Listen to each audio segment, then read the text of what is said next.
अस्सलामुअलैकुम। Exercise 2.1 question 1 हमारे पास है, list the members of the set.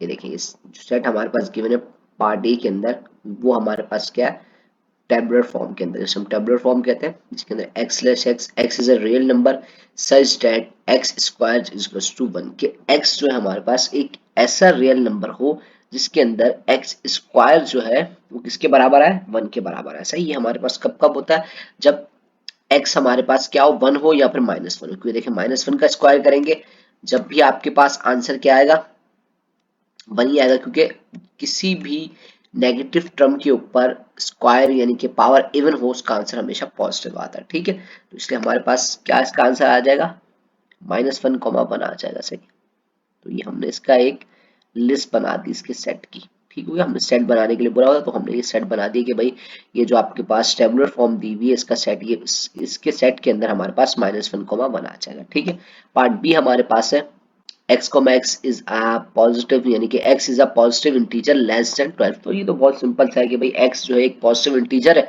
सही है, और लेस देन 12 है। तो लेस देन 12 पॉजिटिव इंटीजर्स कौन से होंगे, इंटीजर्स 1 से स्टार्ट होते हैं ना, और पॉजिटिव की बात बोली हुई है, तो क्या आ जाएंगे 1, 2, 3, 4 यानी कि 11 तक हमारे पास आ जाएंगे। तो ये हमारे पास इसका क्या हो जाएगा, आंसर हो जाएगा। ठीक है, बात समझ में आ गई, बहुत आसान सा है। जल्दी से नेक्स्ट की तरफ चलते हैं।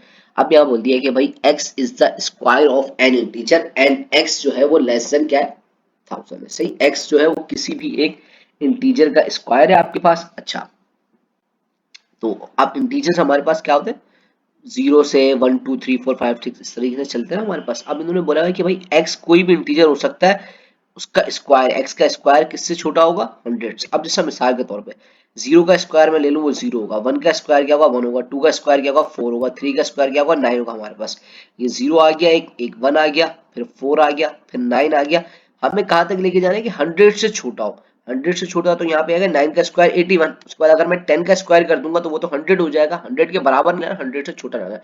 तो मैं लिस्ट जब बनाऊंगा तो क्या आ जाएगा, 0, 1 यानी कि 1 का स्क्वायर 1, 2 का स्क्वायर 4, उसके बाद 3 का स्क्वायर 9, 4 का स्क्वायर मेरे पास 16, 5 का 25, 6 का 36, 7 का 49, 8 का 64 और 9 का 81। तो ये सिर्फ हमारे पास सारे के सारे एलिमेंट्स होंगे x के, जिनका स्क्वायर हम करें तो वैल्यू हमारे पास 100 से छोटी आएगी। ठीक हो, बात समझ में आ गई होगी आपको मेरी। सही है, उसके बाद हमारे पास लास्ट है, इसके अंदर बोला हुआ है कि x is an integer such that x square is 2, कि x जो है आपके पास कोई भी इंटीजर हो सकता है और x स्क्वायर जो है वो 2 के बराबर है। तो भाई देखें, हम 1 का स्क्वायर करेंगे तो आपके पास क्या आ जाएगा, 1 आ जाएगा। 2 का स्क्वायर करेंगे तो 4 आएगा, यानी अगर मैं x की जगह पे 2 लिखूंगा तो उसका स्क्वायर 4 आएगा, 2 कभी भी नहीं आएगा। तो इसके लिए हमारे पास यहाँ पे किसका क्या आंसर होगा कि there is no integer for x, जिसके अंदर हमारे पास x स्क्वायर 2 के बराबर हो। तो इसका आंसर हमारे पास क्या हो जाएगा, एम्प्टी सेट हो जाएगा। इसको नल सेट भी कह सकते हैं और एम्प्टी सेट भी कह सकते हैं। ठीक है, चलते हैं आगे। नेक्स्ट हमारे पास है कि use set builder notation to give a of each these sets ना। सही, अब हमें इसके अंदर क्या बोला हुआ है कि भाई सेट बिल्डर फॉर्म हमें हम लोग कन्वर्ट करना होगा। मिसाल के तौर पर जिस तरीके से पहले हमें सेट बिल्डर फॉर्म दी हुई थी, सही है, और हमने उन्हें सेट में कन्वर्ट करना था। अब यहाँ पे हमें सेट दिया हुआ और बिल्डर फॉर्म के अंदर हमें कन्वर्ट करना है इसको। सही है, वो मैंने टेबुलर गलत बोल दिया था शायद। अच्छा जी, अब हमारे पास यहाँ पे क्या सीन आ जाएगा इसके अंदर कि 0, 3, 6, 9, 12, सही, कुछ इस तरीके से लिखा। अब मुझे इसको कन्वर्ट कराना है तो सबसे पहले तो मैं इसमें से कोई यूनिक चीज देखूंगा। यूनिक चीज क्या देख रहा हूँ कि भाई ये देखो, ये भी 3 से डिवाइड हो रहा है, ये भी 3, ये भी 3, ये भी 3, और 0 को तो हम कर सकते हैं। यानी कि मिसाल के तौर पे इसमें से मैं 3 जो है ना कॉमन निकाल सकता हूँ। सही है, ये बात हो गई। ठीक, तो मैं कुछ इस तरीके से बोल दूंगा ना कि this set consist of multipliers of 3, multiples of 3 के ऊपर डिपेंड करते हैं। सही है, तो हम लेट कर लेते हैं x किसके बराबर है, 3n के। 3 की बात चल रही है ना कि ये भी 3 से मल्टीप्लाई हो रहा है, ये भी मल्टीप्लाई, के सारे 3 से ही मल्टीप्लाई हो रहे हैं, 3 के टेबल्स में आए हुए बंदे। मैंने लेट कर लिया x जो है किसके बराबर है, 3n के, और n को मैंने बिलोंग किससे करा दिया, पॉजिटिव इंटीजर से। पॉजिटिव इंटीजर से मैंने क्यों करा दी, क्योंकि देखें सारी की सारी वैल्यू पॉजिटिव है। अब देखें, अब यहाँ पे मेरे पास n की जगह पे जब 0 आएगा तो क्या हो जाएगा, 3 0 हो जाएगा। उसके बाद फिर मेरे पास क्या आ जाएगा, 1 आ जाएगा, तो 3 हो जाएगा, 2 आ जाएगा, 6 हो जाएगा, 3 आ जाएगा, तो 9 हो जाएगा। सही, अच्छा, उसके बाद फिर मैंने एक और चीज लिखी यहाँ पे, देखिए x less x, x equals to 3n ले लिया, फिर n belongs to z positive. उसके बाद एक और क्या बात बता दी कि n आपके पास या तो 0 के बराबर है या 0 से बड़ा, या 4 के बराबर है या 4 से छोटा। इसकी वजह क्या थी 4 से छोटा लिखने की, क्योंकि देखिए 3 जब 4 से मल्टीप्लाई होगा तो 12 आ जाएगा, 12 यहाँ पे मौजूद है। लेकिन जैसे ही 4 से बड़ी वैल्यू होगी 5, तो वो तो यहाँ मौजूद ही नहीं है जब, तो इसका आंसर ये होगा। उम्मीद है बात समझ में आ रही होगी मेरी। सही, जल्दी से आगे चलते हैं। अब ये देखें यहाँ पर भी एक चीज कॉमन आ गई इसके अंदर, यहाँ पे -3 -2 -1 0 1 2 3। अब देखें अगर मैं यहाँ पे सेट को देखूं तो ये मेरा सेट -3 से शुरू हो रहा है और 3 पे जाके खत्म हो रहा है। तो मैं इसको ये बोल सकता हूँ कि भाई ये मेरे पास जो है एक ऐसा सेट है इंटीजर्स का जो -3 2 3 है, ये मैं बोल सकता हूँ ना। तो इसके लिए फिर क्या लिखते हैं, ये बात है कि this set contains all integers from -3 to 3, और इसको मैं कुछ इस तरह लिख दूंगा कि x, उसके बाद -3 जो है मेरे पास x जो है क्या होगा -3 के बराबर होगा या -3 से बड़ा होगा और 3 से छोटा होगा, and x belongs to z, x जो है इंटीजर से बिलोंग करता है। तो ये कुछ इस तरीके से। सही, अब आपकी मर्जी, आप इसको कुछ इस तरीके से भी लिख सकते थे। देखिए तरीका दोनों ठीक है, ये भी ठीक है वो भी ठीक है। x बिलोंग्स टू ये लिखते थे, उसके बाद फिर आप बोलते थे कि भाई x आपके पास जो है यहाँ पर लिख देते कि बिलोंग करता है किससे, z से, और उसके बाद आप लिख देते -3 greater than equal to x, sorry less than equal to x, और कुछ यूं लिख देते तब भी ठीक था, इस तरह लिख देंगे तो भी ठीक है, बात फर्क कोई नहीं पड़ेगा। उसके बाद ये आ गया हमारे पास, अब देखिए यहाँ पे MNOP लिखा हुआ, सही है। तो ये तो सिर्फ भाई लेटर्स है ना, और कुछ स्पेसिफिक लेटर्स हैं, तो हम इसका क्या कर सकते हैं, इसको किस तरह बिल्डर फॉर्म में लिखेंगे। बोलेंगे भाई this set consist of special letters, इसको हम सिर्फ इस तरह लिख देंगे भाई x/x, और x जो किससे बिलोंग करता है MNOP से। सही है, तो ये बिल्कुल सिंपल आपका क्या हो जाएगा आंसर। जल्दी से आगे चलते हैं। क्वेश्चन नंबर 3 आ गया हमारे पास। क्वेश्चन नंबर 3 के अंदर हमें क्या बोला है कि for each of these pair of set determine whether the first is a subset of the second is a subset of the first, और neither is a subset of the other. और इससे बात ये बोली हुई कि ये जो पहला सेट है, ये यहाँ से यहाँ तक की ना एक पूरी बात लिखी हुई है, उसके बाद फिर यहाँ से यहाँ तक की दूसरी बात लिखी, ये दो सेट है। ये बताना है कि पहला जो है वो दूसरे का सबसेट है, या फिर दूसरा पहले का सबसेट है, या फिर दोनों एक दूसरे के सबसेट नहीं है, ये बात बतानी है इसका। सही है।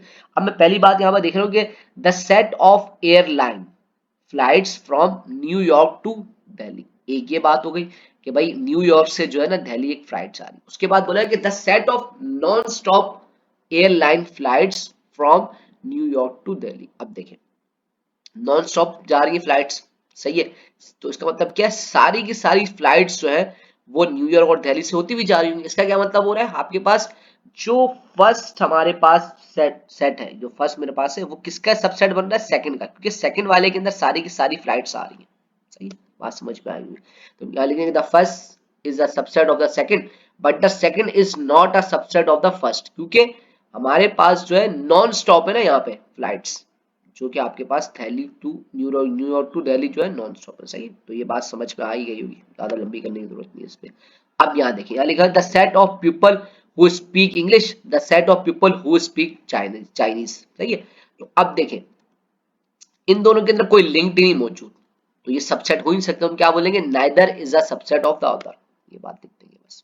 सही है। इसके बाद लास्ट हमारे पास है the set of flying squid, the set of living creatures that can fly. सही है, तो इसके अंदर भी क्या हमारे पास पता चल रहा है, ये देखो इसके अंदर कुछ यूनिक चीजें आ रही हैं जो ओनली इसके अंदर वो क्रिएशंस आ रही हैं जो उड़ सकती है। तो ये क्या हुआ, फर्स्ट इसके अंदर भी क्या सीन हुआ, फर्स्ट इसका सबसेट बन गया। सही है? इसके अंदर कुछ चीजें आ रही थी, यानी कि जो स्पेसिफिक नाम दिया हुआ है उड़ने वाली परिंदे का। सही है, और यहाँ पे क्या है लिविंग क्रिएशन, वो सारी की सारी मखलूकात जो क्या उड़ सकती हैं। तो इसलिए क्या हुआ यहाँ पे भी फर्स्ट जो है वो सबसेट है सेकंड का, सेकंड जो है फर्स्ट का सबसेट नहीं है। ठीक है, बात समझ में आएगी। थोड़ा सबसेट का कंफ्यूजन वगैरह रहती है, लेकिन ये कि खुद जब सॉल्व करेंगे तो आसानी से समझ में आ जाएगा। सही है। क्वेश्चन नंबर 4 भी बिल्कुल सेम इसी तरीके का ही है, तो उसके सॉल्यूशन मैं आपके साथ शेयर कर देता हूँ। तो बिल्कुल सेम वही है, कोई इसके अंदर डिफरेंस नहीं है, सब कुछ आसान सही है। मैंने सॉल्यूशन शेयर कर दिए आपके साथ, देख लीजिएगा। नहीं समझ में आया तो कमेंट सेक्शन में कमेंट करके बताइएगा। सही, चलते हैं आगे। नेक्स्ट हमारे पास आगे के भाई determine whether each of these pair of sets are equal. सही, ये बात बोलिए कि भाई ये दोनों सेट्स जो है हमारे पास इक्वल है या नहीं है। सही, अब ये बात बोलिए। अब देखिए पहले सेट आ गया हमारे पास ना, अब यहाँ पे लिखा है 1, कॉमा 3 कॉमा, सही है। अब इसके अंदर देखिए हमारे पास होता है कि सेट्स के अंदर हम जो है ना रिपीटेड जो हमारे पास वैल्यूज होती है वो हम नहीं लिखते। तो मैं इस सेट को, जो पहला वाला सेट मेरे पास है, मैं उसको कुछ इस तरीके से लिख सकता हूँ कि 1 कॉमा 3 कॉमा 5, और जो दूसरा सेट है मैं उसको वैसे लिख सकता हूँ 5 कॉमा 3 कॉमा 1, सही है। अब ये सेट मेरे पास इक्वल हो सकते हैं। अब आप लोग बोलेंगे भाई इक्वल किस तरीके से हो सकते हैं। अगर मैं इन तीनों को ऐड करवा दूं तो ये क्या इसका आंसर 9 आएगा। इन तीनों को भी मैं ऐड करा दूं तो इसका आंसर 9 आएगा। तो बोलूंगा हाँ भाई yes, the sets are equal. ठीक हो गया भाई। अब नेक्स्ट हमारे पास क्या आ गया यहाँ पे, नेक्स्ट हमारे पास आ गया यहाँ पे यहाँ पे एक 1 है कॉमा और 1 कॉमा 1। अब देखिए ये तो सेम है ही नहीं ना, बिल्कुल भी ये इक्वल हो ही नहीं सकते। खुद ही बता रहे हैं भाई इक्वल, क्योंकि देखिए यहाँ पे हमारे पास ये था सेम सेट के अंदर जो है ना एलिमेंट्स सेम थे, तो हमने उनको एक एक दफा लिख दिया। लेकिन यहाँ पे देखें 1 एक अलग सेट में और ये वाला 1 एक अलग सेट में, तो हम क्या बोल देंगे यहाँ पे हमारे पास no the set are, no the set are equal, सही। अच्छा उसके बाद पार्ट सी हमारे पास आ गया। इसके अंदर देखिए अब ये मेरे पास एक नल सेट है, सही है, और ये जो है मेरे पास नल सेट में एक और नल सेट है। बात समझिएगा, ये जब भी इक्वल नहीं है। देखिए अब आप जो है ये खाली एक ब्रैकेट बना दे तो ये आपके पास नल सेट है, सही है। और अगर कुछ यूं लिखा हुआ होता तो मैं कहता हाँ ये दोनों सेट क्या है, इक्वल है। लेकिन नल सेट में भी एक और नल सेट है, तो इसलिए ये भी क्या हो जाएगा, no the set are not, सही है। ठीक हो गया बात। जल्दी से आगे चलते हैं क्वेश्चन नंबर 6 की तरफ। क्वेश्चन नंबर 6 हमारे पास है, उसके अंदर ये बताना है कि सपोज दैट ये सेट है, बी ये है, सी ये है, डी ये है, सही है। और determine which of these are subset of which other of these, यानी कि एक दूसरे के कौन कौन सबसेट है, हमें सिर्फ ये बताना है इसका, सही है। अच्छा अब बिल्कुल सिंपल आसान तरीके से देख लेते हैं। सबसे पहले मैं देखूं ए और बी को, तो ये देखें मेरे पास जो है बी क्या सबसेट है ए का। देखें ए में 2 4 6 है और बी में क्या मौजूद है, उसके 6 भी मौजूद है और 2 तो मैं क्या बोलूंगा बी सबसेट है ए का। ये सबसेट बी का नहीं है, बी सबसेट है ए का, ये बात हो गई। उसके बाद मैं सी को अगर देखता हूँ तो सी में 4 मौजूद है और 6 मौजूद है, जो कि बी के अंदर नहीं मौजूद। लेकिन ए के अंदर 4 भी मौजूद है और 6 भी मौजूद है, तो सी भी क्या हुआ, ए का सबसेट हुआ। तो सी सबसेट है किसका, ए का। ठीक हो गया बात। अच्छा उसके बाद अब मैं डी देख रहा हूँ, डी और ए को देखूं तो, लेकिन देखिए यहाँ पे 4 और 6 है, यहाँ पे 4 6, तो ये एक दूसरे के सबसेट नहीं बन रहे, डी और ए। लेकिन अगर मैं ये देखूं सी को देखूं, मैं सी के अंदर क्या 4 और 6 मौजूद है, तो डी का सबसेट सी बन रहा है, तो मैं क्या बोल दूंगा सी जो है किसका सबसेट है, डी का। बस ये कहानी खत्म, सही है। भाई आज की वीडियो के लिए इतना ही। नेक्स्ट वीडियो के अंदर इंशाल्लाह इसके आगे क्वेश्चन सॉल्व करेंगे। अच्छा कोई भी कंफ्यूजन हो इन 6 क्वेश्चन के अंदर तो आप कमेंट सेक्शन में कमेंट कर सकते हैं, मैं आपको रिप्लाई जरूर दूंगा। और चैनल पर नए हैं तो भाई लाइक सब्सक्राइब और शेयर भी करें साथ साथ में दोस्तों के साथ, ताकि मुझे थोड़ी मोटिवेशन भी मिलती रहे कि भाई हाँ लोगों को मेरी बात समझ में आ रही है। और भाई कोई गलती भी हो रही है मुझसे सॉल्व करने के लिए, तो अगर मैं सॉल्यूशन में कुछ गलती है तो कमेंट सेक्शन में लाजमी बताएं, इंसान गलतियों से ही सीखता है, सही है। तो नेक्स्ट वीडियो के लिए अल्लाह हाफिज।